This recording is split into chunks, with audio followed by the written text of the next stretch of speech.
Welcome back to the Bryght Podcast. This is truly your space for empowered living and leading with purpose. And I'm your host, Wilhelmina Stöcker, and today we're going to explore a topic that's both challenging and transformational: unconscious bias. Whether you're leading a team or raising a family or simply, navigating daily life, understanding how bias shapes your thoughts and actions is a powerful step towards a deeper connection, inclusivity, and growth.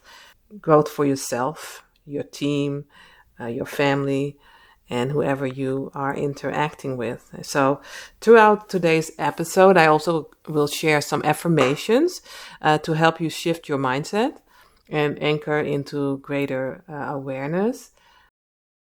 Let's talk about the different topics of today that we're going to touch. We're going to talk about what is unconscious bias, how do I define that, and also how bias can show up in real life. Besides that, I will go over some steps to improve your perspective and mitigate bias. That's something that can be helpful. And throughout every single topic that will be discussed, affirmations will be shared. And we'll end with why it matters, get you on your way to personal growth and empowerment. Okay? So let's start with defining unconscious bias. What do I mean by that? Unconscious bias. It refers to the automatic, often unexamined judgments we make about others based on factors like race, gender, appearances, or background. And we all have that. We all have certain judgments, about other people, sometimes even how they are dressed or whatever. And this is all shaped by years of conditioning. And they often operate silently. Often you're not even aware of that you're doing that.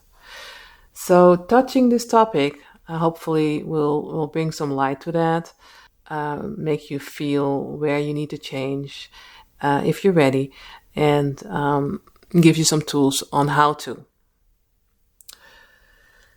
So, acknowledging that we have these biases is essential, and knowing that it doesn't make us a bad person that we have it makes us human, But as conscious leaders, it's our responsibility to recognize them, question them, and evolve.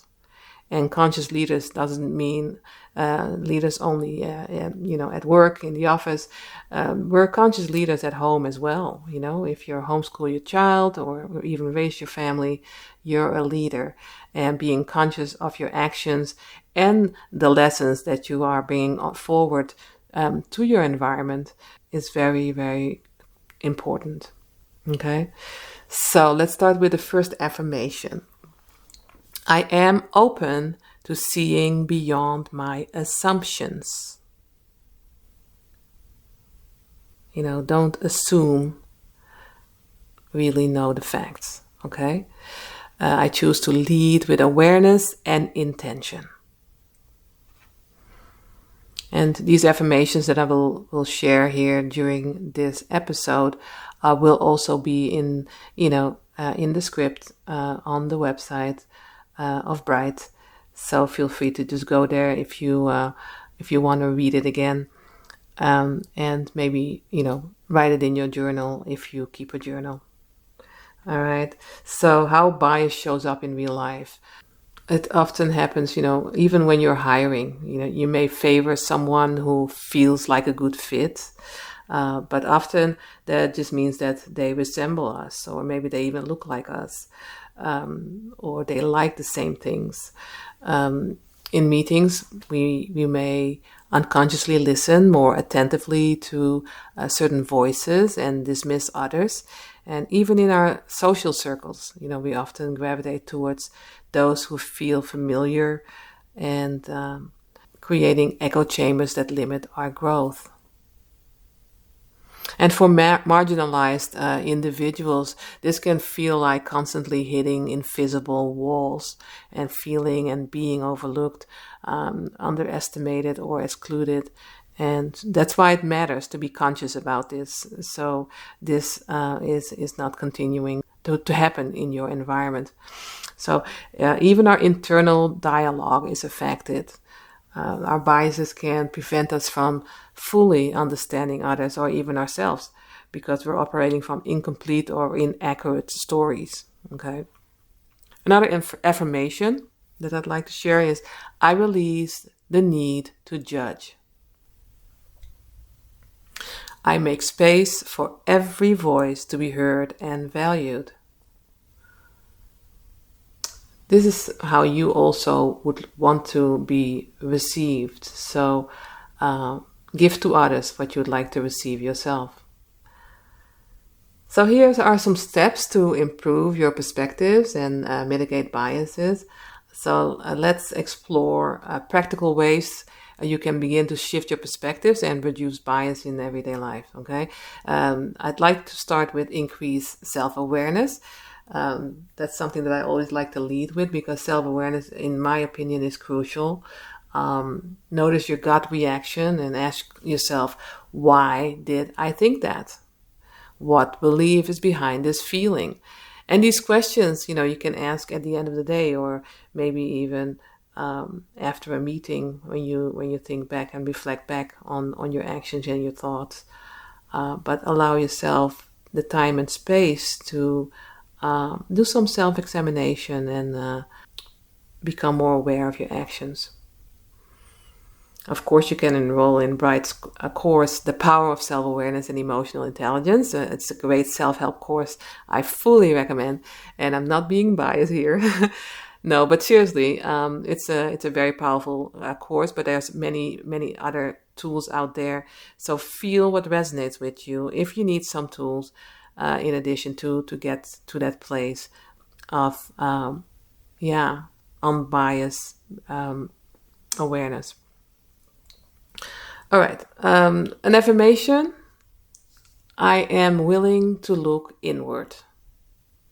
Growth begins with honest reflection. So next to self-awareness increasement, seek diverse experiences. That's really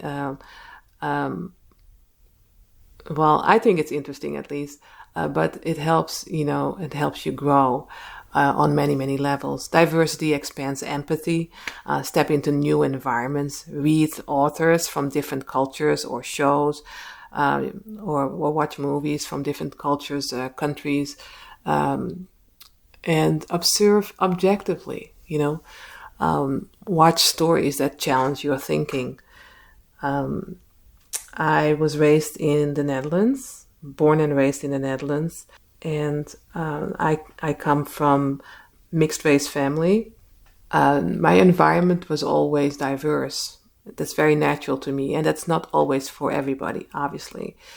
So for me, I was always curious to learn about different cultures. I worked for an American company that was based in Amsterdam, and I went to Chicago, and for the first time, I was more or less introduced to many different things.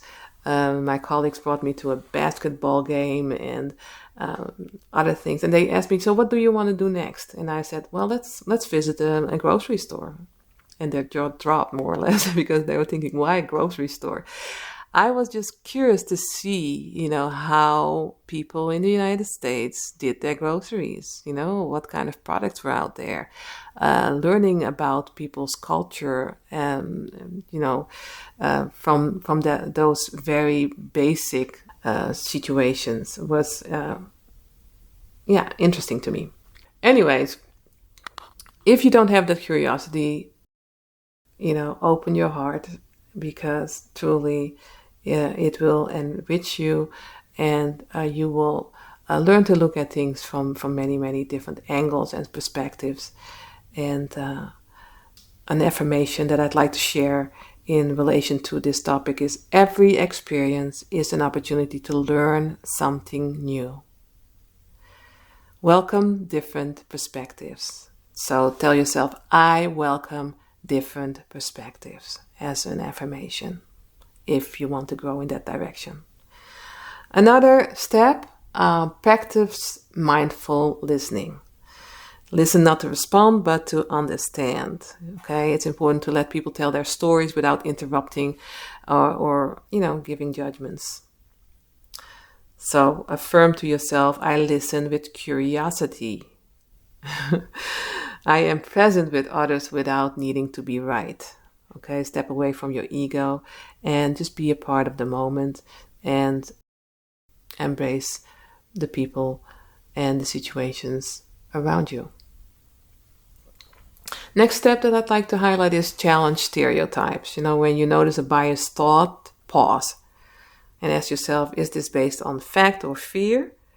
And what's a more accurate, compassionate view? You may want to ask yourself also again, why do I feel this way? Why do I think this way? Next to that, foster inclusive environments. If you're in leadership, explore inclusive practices like blind hiring or mentorship programs for underrepresented groups. And notice who is being excluded and invite them in. Open your heart. It's very enriching. An affirmation, I use my influence to create belonging. I am a catalyst for inclusion. Next, of course, educate yourself is important. Keep learning, attend trainings, read, reflect. Growth doesn't stop with awareness. It deepens with action. So stay a lifelong learner and tell yourself that each day brings new opportunities to grow in understanding. And finally, committing to lifelong growth. It's in line with what I just said about educating yourself, but unlearning bias is ongoing. Revisit your beliefs regularly, stay humble, stay open. And as I said in the beginning, reflect on your actions, your thoughts, your feelings at the end of the day or at the end of some kind of meeting or situation that you're in. Even if you go to the restroom, just think back about what your actions were and if that is in line with where you want to be. And allow yourself to keep growing. Affirmation, I am committed to growth. I evolve with compassion and courage. So why does this matter? Well, addressing bias isn't just a moral imperative. It's a doorway to greater connection, innovation, and equity. So personally, you'll become more open, grounded, and authentic. And professionally, you'll build stronger teams, foster trust, and unlock the power of diverse thinking. But socially, you'll contribute to a world that values every people's or every person's full humanity. So that's why it matters. So affirm to yourself, I am part of a greater change. My awareness shapes a more just and inclusive world. Sharing is caring. So today we explored how unconscious bias shows up in our lives and how we can begin to shift our mindset through awareness, empathy, and intentional action. So remember, progress doesn't require perfection. It just requires practice. So if this episode resonates with you, I encourage you to reflect on just one step you can take today. And share this episode with a friend or a team member. And don't forget to subscribe to the Bryght Podcast for more insights that support empowered conscious living. Until next time, stay open, stay aware, and keep shining your bright light.